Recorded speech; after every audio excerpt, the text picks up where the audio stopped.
Until you make the unconscious conscious, it will direct your life and you will call it fate. This is a Carl Jung quote that very perfectly points to what I want to be sharing with you today.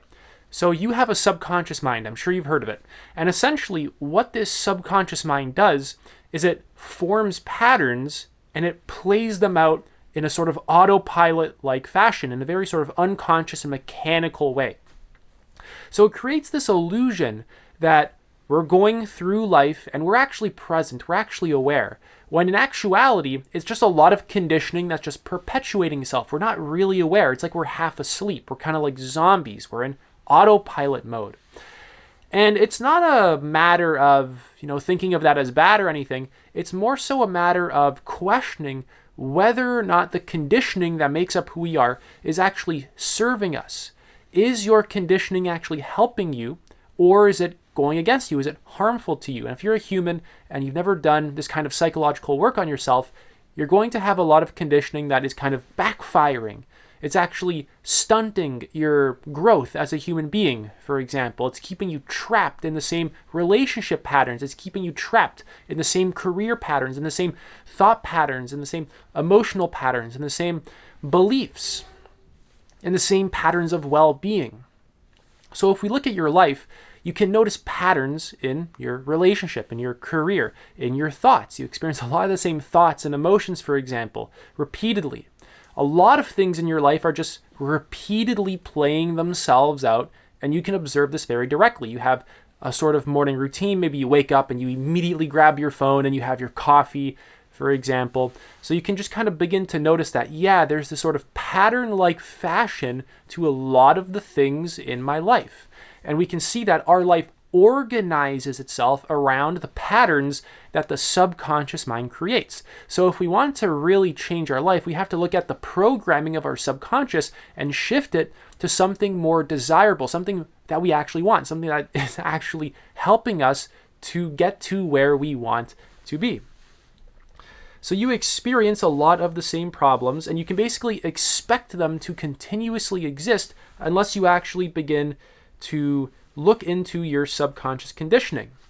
So let's take a look at where this conditioning came from very quickly. A lot of it came from childhood, and it was based on survival, getting approval and allowing us to feel safe and secure and keeping us in the sense of familiarity. A lot to do with just stability, security, and familiarity so that we can establish a healthy sense of self and ego, essentially.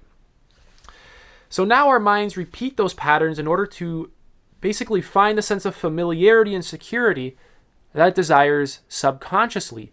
In our relationships, for example, we can actually try and recreate childhood dynamics totally subconsciously in order to feel that sense of safety, even if it's dysfunctional. And this is a very common thing. We often attract partners, we do attract partners who mimic sort of just psychological wounds in us. We attract people and get attracted to people who can trigger us in those ways so that we can actually heal those patterns in us. So it's like some external event kind of mimics the original wounding, and then we get triggered, and then we can actually kind of like wake up, right? We can actually heal. So in order to actually change your life, you need to see the patterns of it. You need to notice the things that you repeatedly think, feel, do, etc. And slowly you can change them. Because when you're working with your own mind, change can only happen so fast. If there's too much at once, it's actually overwhelming. You have to take it basically as you can really handle it. So you break free from patterns essentially through present moment awareness. Without awareness, you remain trapped. Remember what I said towards the beginning of the video where our subconscious mind creates this illusion of actually being present and aware.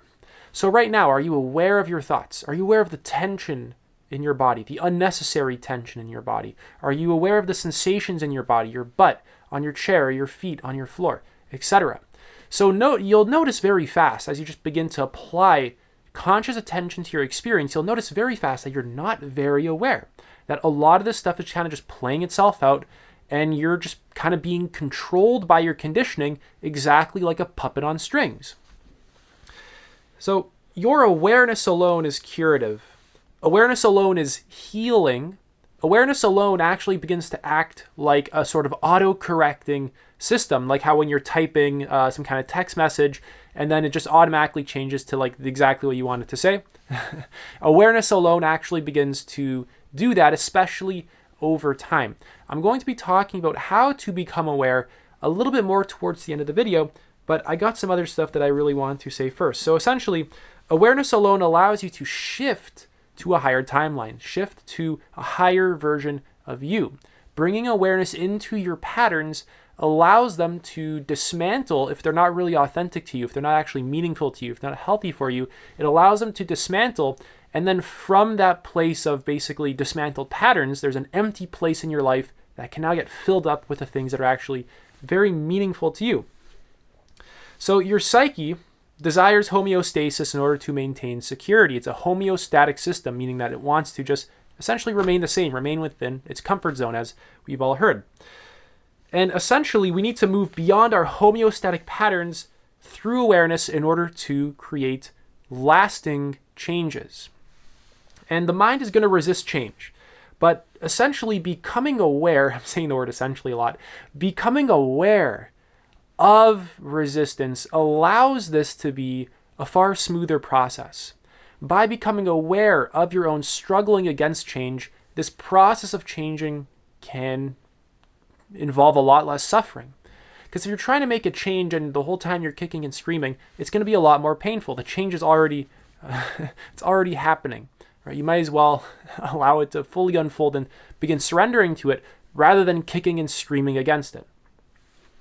So after you become conscious of your patterns, you can slowly break them and replace them with healthier and more conscious patterns.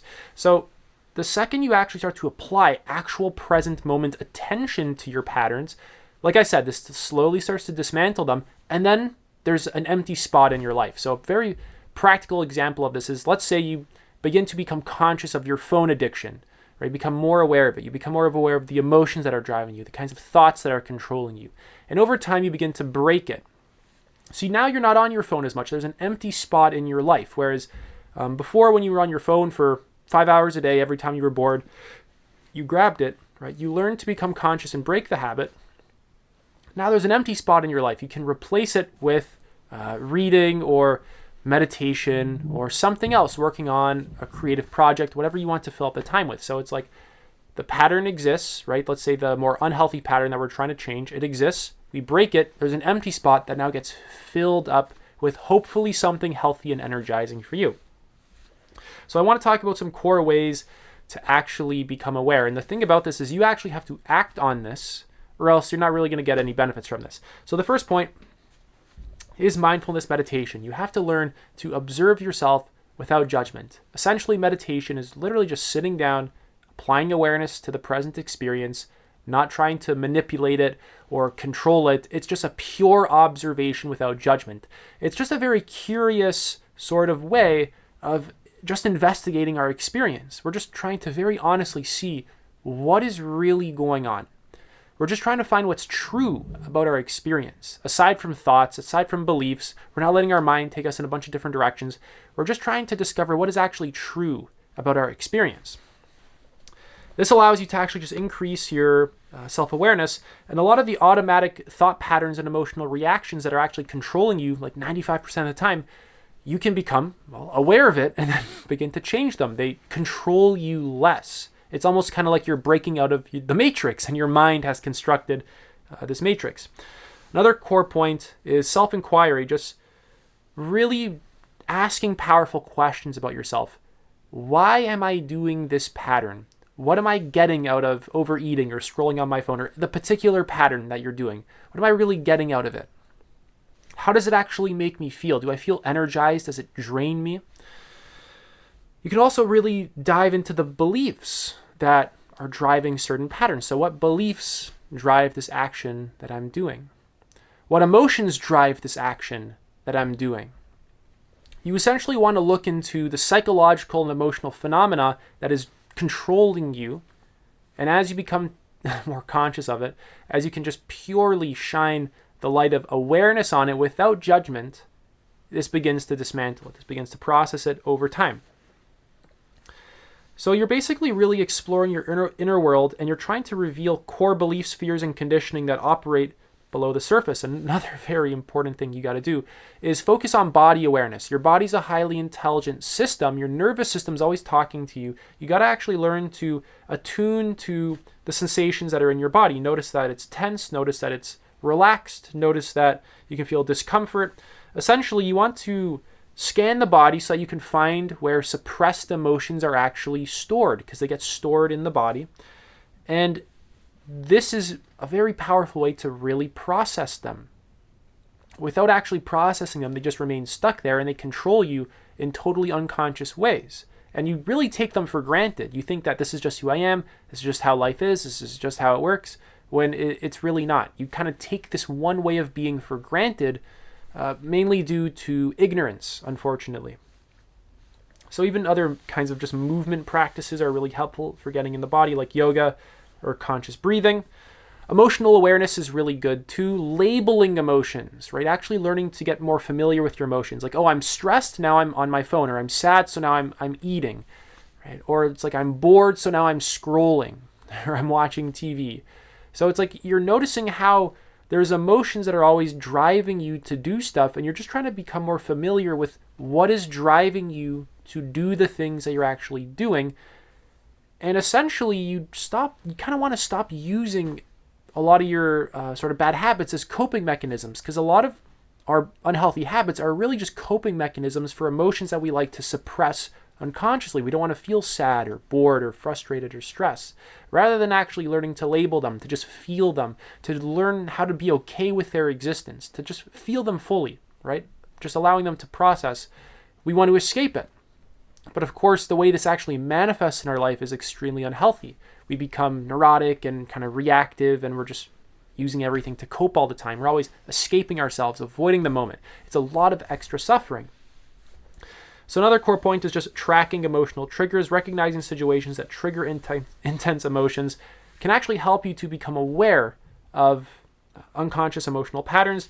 Journaling is really good too. You actually want to just write your whole stream of consciousness. Like, I actually find this particularly helpful. Just whenever I'm thinking anything, I just kind of like start to write it down. Like, get your internal world onto a piece of paper so you can just look at it. Your thoughts, how you're feeling in the moment. And you just want to pay full attention to a lot of the things that are going on inside of you. You want to pay attention to how you respond to a lot of the things that are going on inside of you, how you can potentially judge them or push them away or just kind of view them as bad. And another core aspect of this is just stepping back from the narratives, observing how you create stories around people or events or yourself, and become aware of just all of these stories that you habitually tell yourself and the emotions that are tied to them, and then kind of just like learning to let them go. You want to create that inner psychological space so that you can actually reflect, and through this reflection, you can actually really begin to change. So there's two core points here that I've actually mentioned. There's pure just meditation, which is just observation. You're just watching without judgment. It doesn't have anything to do with thinking about it or figuring anything out. It's just observation, feeling, sensing into the present. That's really it. You're processing quite a lot. You're allowing your awareness to just come through so you can really begin to see what's happening clearly. And then this kind of psychological inquiry where you're asking yourself questions, you're journaling, you're figuring things out, right? Not in a sort of overthinking sort of way, but more so where you're just kind of asking questions that drive you to certain facets of your experience that need more attention. So what fear is driving me, or what beliefs are driving me, or things like this. Essentially, all we're really trying to do is become more conscious of ourselves and all the things that are just driving behavior. And then when we have sort of behaviors and habits and ways of just relating, etc., ways of being that we want to change, we basically use this awareness to change it over time at a rate that is comfortable for our personal psychology. That's it for this video. I'm currently offering one-to-one coaching. Link is in the pinned comment. Take it easy.